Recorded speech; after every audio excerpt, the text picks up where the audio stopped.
So, welcome folks. Thanks for being here. Today we've got Professor Dwight Lewis. Thanks so much for being here, Dwight. Really appreciate it. And you're our first visitor from outside of SUNY Potsdam.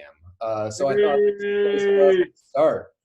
What positions do you have and where are you coming from?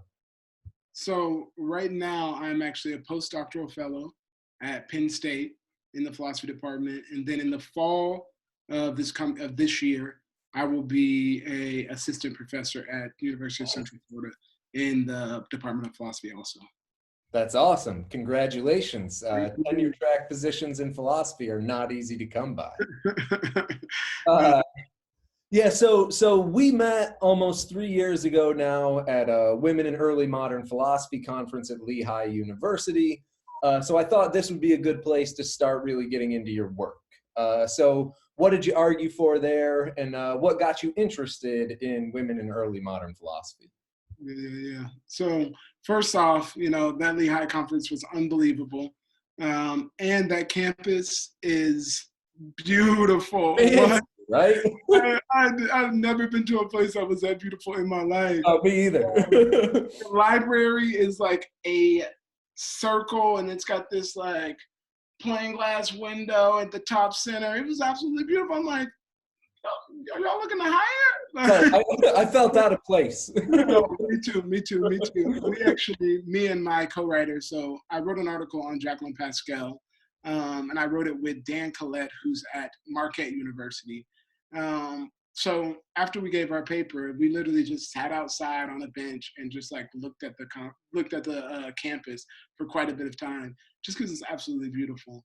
Oh yeah, it was crazy. It was crazy. But my paper on Jacqueline Pascal. So Jacqueline Pascal is the sister of Blaise Pascal, who writes the Pensées.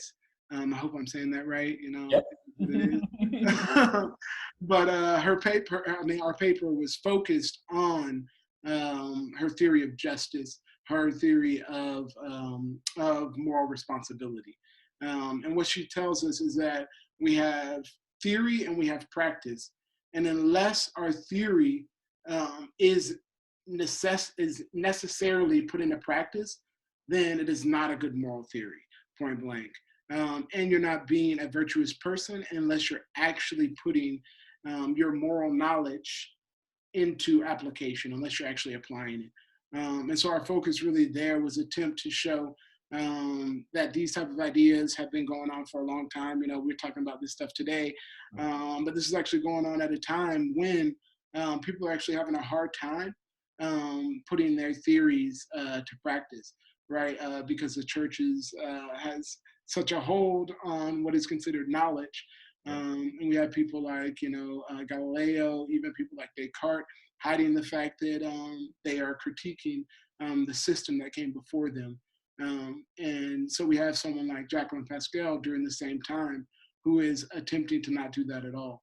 She's actually like standing up for herself, even in the wake of men, standing up for herself and saying that if I don't stand up for myself, then I'm actually not being a virtuous person.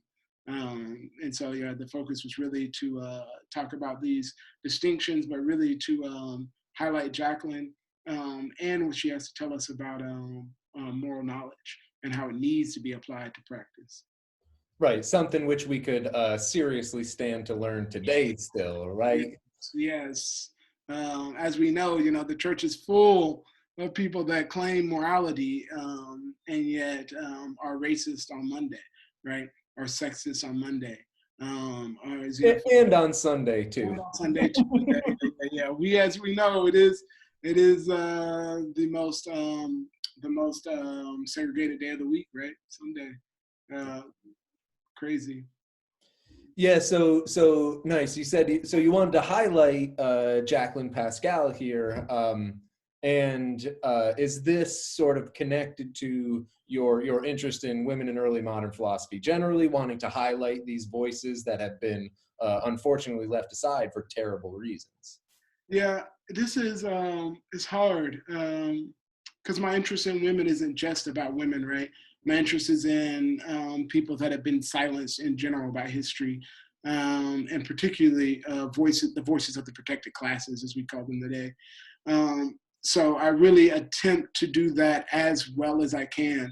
Of course, I have to, and we talked about this earlier, I have to appeal to philosophy, right? And if philosophy is about epistemology, and different standpoints give us varying distinctions in relationship to those standpoints, then we've been missing out on a lot of epistemology for a long time, right? And so what I believe is that someone like Jacqueline can actually offer something to the philosophical canon in relationship to epistemology to actually fill out its picture because of her particular standpoint. In the same way that I think that any person from the protected classes can offer something to philosophy because of their particular standpoint. And I'm not saying that people that aren't can't, but we've been hearing your voices. We've been hearing them. And we thank you for it. But, it's time. It's time for us to hear some other people. Yeah. Yeah, so nice. So your dissertation was also on early modern thought and hearing voices from people that haven't been heard enough. In particular, the work of Anton Wilhelm Amo. Yeah. So rampant Eurocentrism and racism in the field makes it so we don't hear enough about Amo. So who was he and what did you say about his work in your dissertation? So in my dissertation, I really focus on 3 sections within Amo's lifetime. And so I spent about a third of my dissertation on each one of these things, which is his narrative, his philosophy, and then race in and around his lifetime. And so first off, Anton Wilhelm Amo was an African that was born in Guinea, known as Guinea, now present day Ghana. He was brought to the Netherlands in 1707 and given to a Duke Anton Ulrich in Germany. For some reason, we don't know why, the Duke actually allowed him to get educated, which is not like the other quote unquote Moors or Negroes that he had in his possession. But Amo was given this opportunity, which was great for him. He then went on, did an MA thesis, a legal MA thesis called On the Rights of Moors in Europe. He goes on in 1730, and that happened in 1728. And then in 1734, he gets a PhD in philosophy. And his dissertation was on the impassivity of the human mind. And then lastly, in 1738, we have a book that he wrote on logic. So it's a logic textbook. But he ended up teaching at 3 German universities, lectured at all 3 of them, actually he actually was the president or the what is it called? Who's the chair of a dissertation also, which is awesome. He really did something that no one else had done before him. And really he was, after him, the next person of African descent to get a PhD in philosophy was nearly 150 years after him. And so he did something at his time that was, extraordinary. At a time, we're talking about 1734. We're not talking about, 1934 here. We're talking about a time when things like this were just not seen. And so in his dissertation from 1734, which is on the impassivity of the mind, what he does is he actually critiques René Descartes' mind-body union. And so, Descartes at the union, we have sensations arising as confused modes of awareness. And what Amo does is he actually critiques Descartes right there. And so what he says is that the human body is the thing that senses and contains the faculty of sensing, and that it is not the mind that contains sensing and the faculty of sensing. And what we have with Descartes is that the union, if the mind is able, if these confused modes of awareness or sensing happen at the union, then the mind is being active and passive. But Descartes tells us that there's a distinction between the mind and the body. And central to that distinction is that the mind is only active and the body is only passive. And so what Amo does is he focuses on the one thing that Descartes seems to have an inconsistency on, and he tells us, no, Descartes, actually, the mind can't be active and passive. So therefore, sensations cannot be a part of the mind. They can only ever be experienced by the body, and the faculty of sensing can only ever be contained by the body. And the thing that this also will roll into is that if the mind is active and passive, then we have to question whether the mind is divisible or not. And if the mind is divisible, then it can be broken down. And then also that puts Descartes' understanding of the immortality of the soul into question also. Bad position. Yeah. That ends up somewhere bad where if you read the letter to the Sorbonne at the beginning of Descartes' meditations, he makes it clear that he's trying to prove the immortality of the soul and the existence of God from natural philosophy, right? And so what Amo ends up doing is actually critiquing Descartes' major theme in the meditations, or really what he kind of built his whole system off of, right? Which is his distinction. And then lastly, the third part that I look into is race. And so oftentimes when we talk about race, we start in the mid 18th century.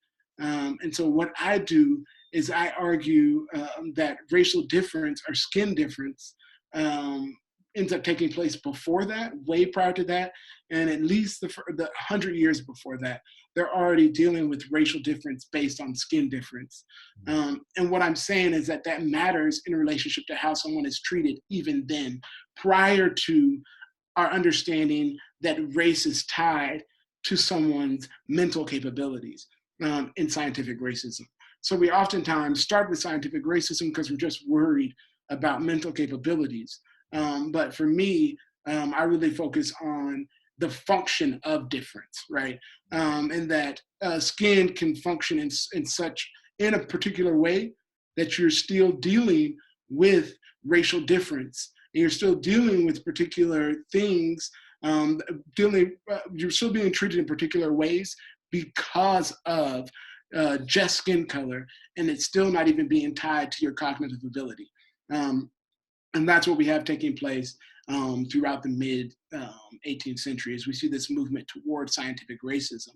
And we could even say that, to some extent, the mind-body problem is part of what created this monster, right?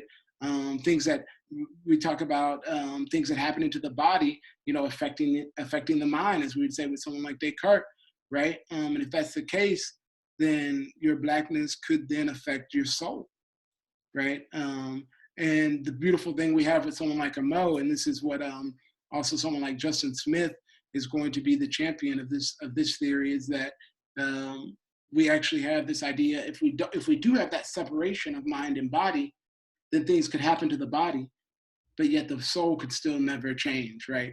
And so you could actually end up possibly thwarting that scientific racism that ends up taking place, right? And so the focal point of this is really just to look at Amo's narrative, and then to look at things then to look at his philosophy, and then to say what would be essential to his philosophy in relationship to his narrative.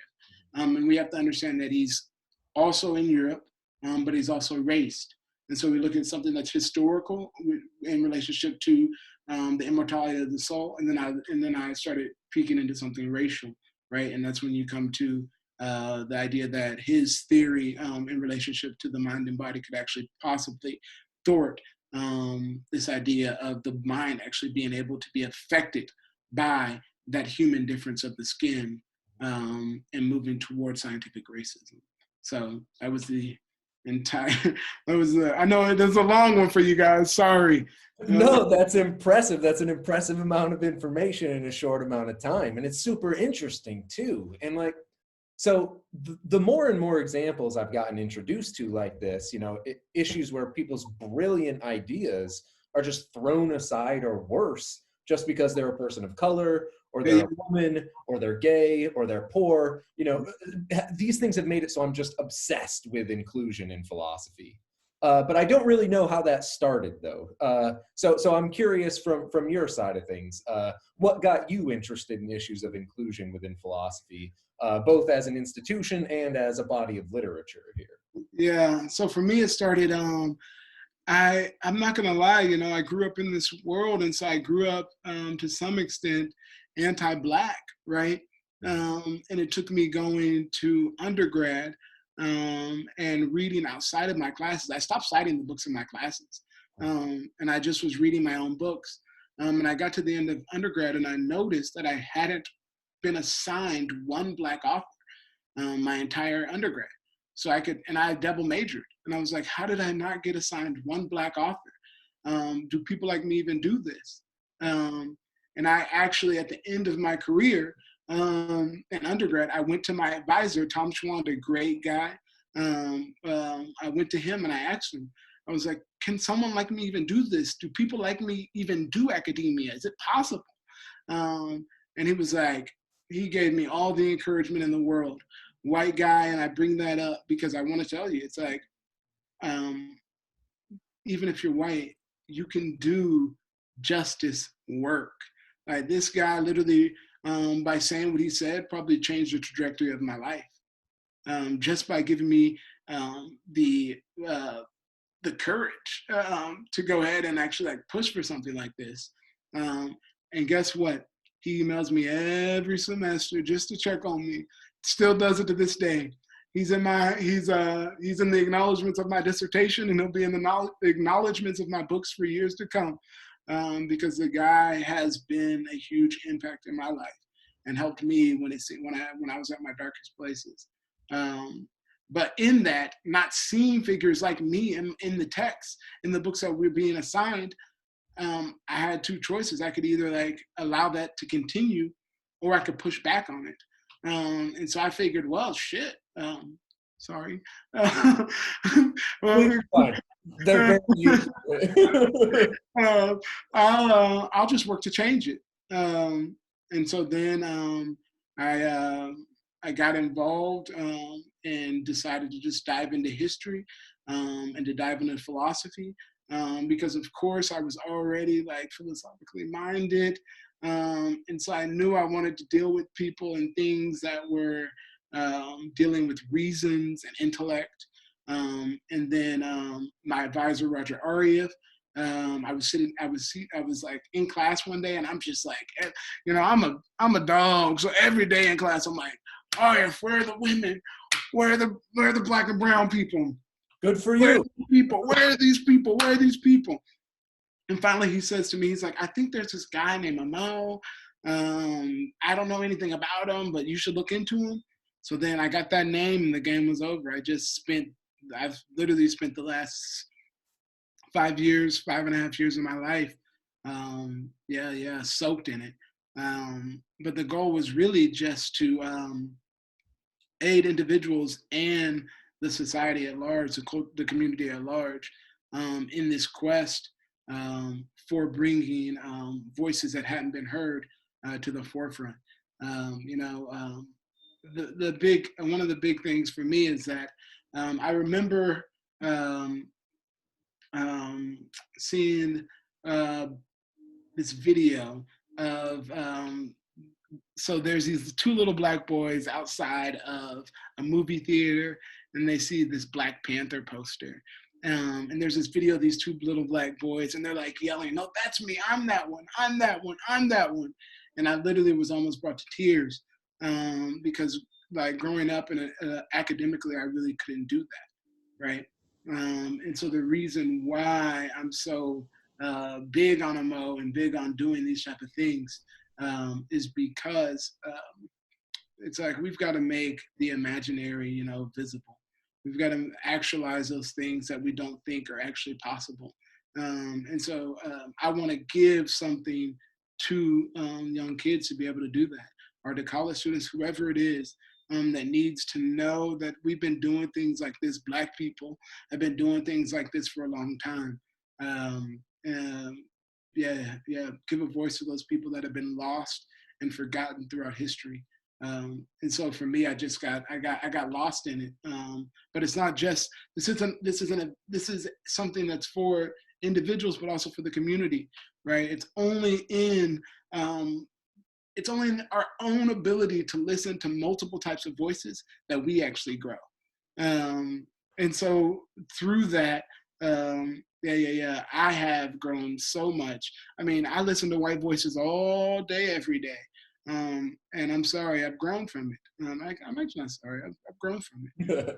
And I think there's a lot of white people that need to listen to some brown and black, some international voices, some disabled voices, all different types of voices. And they're actually constraining their ability to think. They're constraining their epistemic box. And for me, it's just like, I'm not for that. And I think that inclusion is not only personal to my story, but I also think it's foundational for the community, because, like I said, it's going to allow that epistemic, that box to just burst, to fill. How do you think you're going to get the best ideas if you're only hearing from like 5% of the population? That just doesn't work. It's not possible. It's not possible. Right. It's not possible. And also, if who are you? Like, right? That's what I ask myself all the time. I'm like, who am I to think that I have this certain view that's able to see things and put things in particular words, where I'm seeing all of it and able to tell people about it? Like, it's like, maybe I need to be more arrogant about it. Maybe I just need to be more arrogant. Like, that's what I think all the time. It's like, because doesn't seem like other people really are, right? They're not worried about the arrogance. They just stand on it. And on that note, I'll recommend a book for you, the Epistemology of Resistance by Jose Medina. If you want to really get into the at least the analytic conversation in relationship to how do I word this, privileged epistemology or privileged standpoint, and marginalized standpoints, privilege. You should check out the book. I think it's a great text. I really do. Nice. Awesome. So I fucking love that response, Dwight, because I mean, academia is real to you, and it's just not real to so many people. And some folks I've been fighting with lately. So I'm hoping you can give a better response to these folks than I've been able to give here. So I've been fighting with people about issues of oppressive and exclusionary canons constantly lately. Thank you for fighting. I'm trying, man. I've been doing this at conferences, on blogs, in meetings, but I've been a failure in my attempt to change people's minds here. So how would you try to make it clear to folks why these issues we're talking about here are so important? Yeah, so this is actually a very difficult question.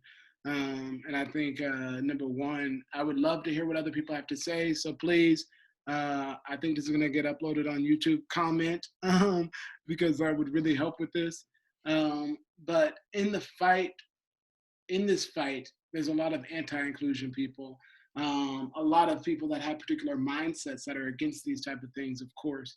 And I think first off, for me, I tried to attack them based on reason and rationale and intellect. And what I've come to find out is that it was actually working for a while.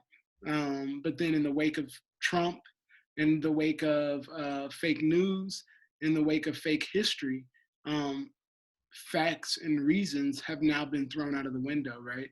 And so I'm not gonna lie. This last summer, I was in front of my house for 6 hours, debating this man in my neighborhood. He's yelling at me. He's stomping off every 5 minutes.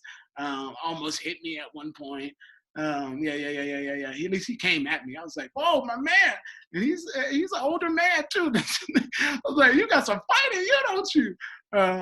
But No shame when it comes to protecting the status quo. no shame. Yeah, no shame Whatever at all. they need to do. Yeah, no shame at all. But what I've come to do is actually turn away from the reason as much at the beginning, and now I really focus on morality, and I try to allow them to think in a thought experiment. So one of the questions I like to ask is, what is a moral thing to do in the face of injustice, right? So what should you do in the face of injustice? And then, and we always do this, we bring up Nazi Germany, but what would you, as a citizen of Germany, do in the face of Nazi Germany, right? What should you do? What would be the just thing to do, right? And then from there, I ask them, what do you think, what do you think a Jew in the camps would want you to do, right? And so I take those two questions and I ask them, all right, so from there, let's now apply this to people today, right? And either, the majority of Black people are lying, or racism exists. Yes. Either the majority of women are liars, or sexism exists, right? Like this is just the case. And so if I can get you to go along the moral track with me, and then I get here to these premises, then I could say, all right, so now you hold with me that there's a way to respond to injustice. You say that racism or sexism or whatever it is in relationship to the protected classes exists. So we've got two solid premises. What's the conclusion from those, right? And I'm still making an argument, but what I'm trying to do is wrap up someone's empathy in that argument, right? It's like, I want your heart to also be a part of this argument in relationship to race. I'm not just going to come at you anymore with the rational argument. It just doesn't work because people don't believe in history. And so if that's the case, the only way then I'm able to push back on you, the only way that I'm able to hopefully get you to take a step, Black people have been patient for a long time, and we're going to be patient for much longer. Women been patient for a long time. They're gonna be patient for a lot longer. Disabled people have been patient for a long time, right? Yeah. So this just is the case. But what we can do is push people to just take a step. All I need is to start getting a little bit of your heart, right? And just keep chipping away at it. And hopefully, even if you don't change, we gonna get your children, right? They gonna change, right? Ask your parents, and that's anyone. So yeah, God, I love the way you look at philosophy, Dwight, which makes it so like one of the things I remember most about you is when I first met you, you talked about the fact that you don't necessarily identify as a philosopher. And this is something I'm having a hard time feeling like I can call myself a philosopher these days. So I love the way you do philosophy, and I love the fact that you don't necessarily identify as a philosopher. So what's going on there? Yeah, I do appreciate philosophy. I think the discipline today has forgotten itself. Philosophy exists in a tension, and I think that's between science and the humanities or art, right? And I think a lot of philosophers have given up on that art quest, right? And what they're now on the quest for is tenure, on the quest for money, they're on the quest for, this or that or whatever, fame. Oh my God, I didn't even know how many philosophers were out there for fame. Yeah, right. But it's a lot of them. And it's like, yo, you're academically famous. Like, Which means like 20 people read your yeah, papers, yeah. people read your Yeah, paper. yeah. If you have like, yo, yeah. If you have multiple people reading you, because I know, yeah, this guy don't. but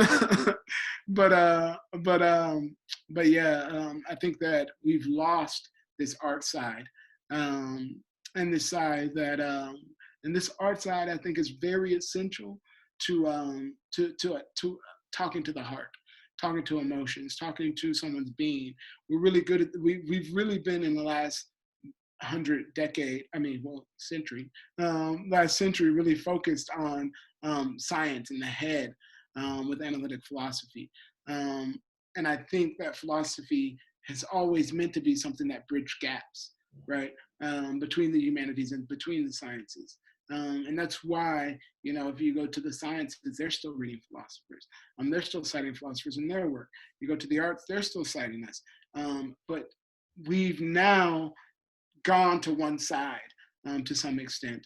And what I really would like to do is pull us back to get us away from not saying away from the sciences, because I still think we should be there. But what I'm saying is actually to live in the tension of them, right? Not to live just arts, not to live just science, but actually live in that tension, a tension that we live out also in life, so that philosophy can be what it's truly meant to be, which is artistically reasonable, right? It's like this reason that's soaked in art, that not only speaks to the sciences or to the humanities, but actually speaks to everyone, right? It speaks to the individual and the community, right? And hopefully pushes us towards being larger, freer, and more lovely, as James Baldwin says. It's like this artistic reason allows us to actually think through things that are actually heart things too. And actually allows us to feel through things that are mind things, right? So then we don't get lost in the fact that we can actually divide those things. And so I work on someone like Amo and Descartes, when really I actually critique them, because that division actually is part of what has created what we're living in today with this division in philosophy of science and the arts, the humanities. And I think the only way that we really will get back to being able to do what philosophy is meant to do, which is to speak to people. We're just not doing anything. We're speaking to each other, as it's been said all over. We're mentally masturbating in front of each other. It's kind of gross. I would really like us to be able to speak not just to other philosophers, to each other, but also speak to the community and individuals in the community and speak for them, right? And to critique systems that came before us in the same way that Socrates, right, did what he did, right? You talk about believing in something, right? The same way Descartes did, right? These people were not, we don't just remember them for no reason, right? They broke boundaries. And the philosopher of the future has to be a boundary breaker. And we need to remember that these people who broke boundaries are not the new ways to set boundaries going forward. No. The whole reason they broke boundaries is because they were rejecting the previous boundaries, right? But that is what, if you do epistemology, see, that's like what it is, right? It's like, this has been the boundary, and then more epistemology comes and you break that boundary. Right? I tell all I start every class with saying, I want my students to be further than me at a younger age, so that then they will be able to break boundaries that I haven't been able to. Yeah. I tell every grad student, if you're not moving beyond your grad advisor, you effed up. Right. You effed up. Like, I need you to step up, right? And it's not just stepping up for your career, right? This isn't about that. It's stepping up because you're actually giving more to society and culture, and allowing us, and I'll keep bringing it back to this, to live larger, freer, and more loving. And if we're not doing that, and for me, if philosophy doesn't do this, Baldwin ties this to theology, but for me, if philosophy is not making me larger, freer, and more loving, if the thing that I'm doing isn't making me larger, freer, and more loving, get rid of it. Get rid of it. Like, I am focused on being large, and free and loving. God, that's awesome. So thanks for all of that, Dwight. So most importantly, since I've got you recorded for this, you've given me a bunch of awesome feedback on my book manuscript. You've invited me to conferences. You've agreed to sign on to other ridiculous research projects of mine, and now you're taking time away from my students at a ridiculously chaotic time. So my last question, you ever going to let me pay you back and ask me for a favor at some point? I just did. Yeah, right? Right? We're starting that podcast. Podcast. Yeah. Right. So you out there listening, you should be prepared this summer. Dwight and I decided just before recording this, we're going to start a new podcast where we're trying to bring some of these real issues that Dwight's talking about here to the academy, trying to get people to remember that there's a real world out there and the academy has something to do about that. There's a lot of injustice out there in the world. The academy can bring things to ending that. Yeah, 100%. 100%. It just takes enough people and a strong community. And I'm willing to, I will do whatever I can. For anyone that's, email me and I'll do whatever I can for anyone who watches this. And Dwight is a big believer in community. I have seen it very much myself. So Dwight, thank you so much for spending some time with us. I couldn't appreciate you anymore, man. Thank you for having me too. I really appreciate it. I enjoyed reading your work too. I did. It had me thinking, for me, that means I enjoyed it. If your work has me thinking, it's like, yep. That's exactly what I need. Thank you for having me. Thank you, Dwight. Yeah.